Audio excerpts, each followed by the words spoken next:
Ce week-end se déroulait à Neuilly-Plaisance l'exposition L'excellence de l'artisanat dans le cadre du concours départemental et régional, un des meilleurs apprentis de France, organisé par la Société nationale des meilleurs ouvriers de France. En m'adressant aux apprentis qui sont ici, je veux dire que la voie que vous avez choisie est la clé de la réussite pour apprendre un métier et trouver rapidement un emploi. Ils avaient choisi une formation d'excellence. Une formation d'excellence, ça veut dire qu'il ne faut jamais abandonner. Vous devez être passionné. Il n'y a rien de plus beau dans la vie que de se lever le matin et de se dire « je vais travailler avec plaisir ». Encore un grand merci à la mairie. On sait que Christian Deminck et la mairie de Neuilly-Plaisance nous ont toujours soutenus. Merci et félicitations aux concurrents. Et bravo. C'est la 3e fois que la ville accueille quelques-unes des épreuves et cette année, c'est 150 candidats âgés de 17 à 23 ans qui concouraient dans 38 disciplines au total. Moi je suis en vente et j'ai fait la vitrine sur Pablo Picasso. Beaucoup d'heures de travail, beaucoup de stress, mais ça s'est plutôt bien passé dans l'ensemble. J'ai passé à peu près plus de 200 heures à peu près. C'est un concours qui demande beaucoup de patience et savoir toujours chercher la perfection. Déjà on était fiers de notre fille. Mais disons la perfection comme ça, je savais pas qu'on pouvait aller aussi loin, on va dire.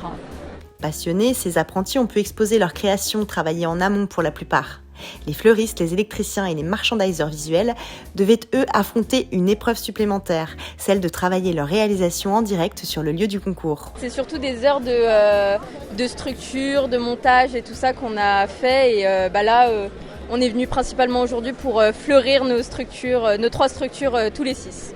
Ouverte au public, cette compétition était aussi l'occasion pour les Nocéens de découvrir des savoir-faire d'excellence et de donner aux jeunes l'envie de se lancer dans des métiers de l'artisanat parfois méconnus. On découvre en fait un nouveau cadre, l'apprentissage, c'est pas forcément connu, c'est pas forcément le truc dont on nous parle en premier. Moi j'ai bien aimé tout ce qui était aussi le merchandising. Depuis la charpente, la couverture, même la gravure et tout ça, je trouve que c'est super intéressant. Il y a tout un avenir dedans. Restera et perdurera. Ouais. C'est ça. Modistes chapeliers, staffeurs ornemanistes, charpentiers mais aussi cordonniers ont pu exercer leur talent et l'exposer.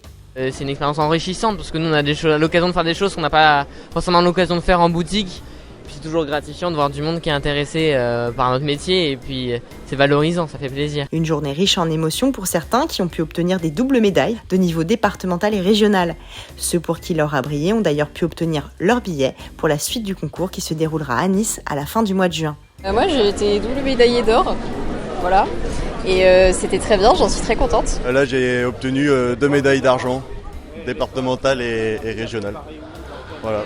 Donc plutôt content, ça apporte de l'expérience et ça fait plaisir. Il y a eu les résultats et j'ai été promue double médaille d'or. C'était mon premier concours, tout premier. Donc pour un premier concours, je pouvais pas demander mieux.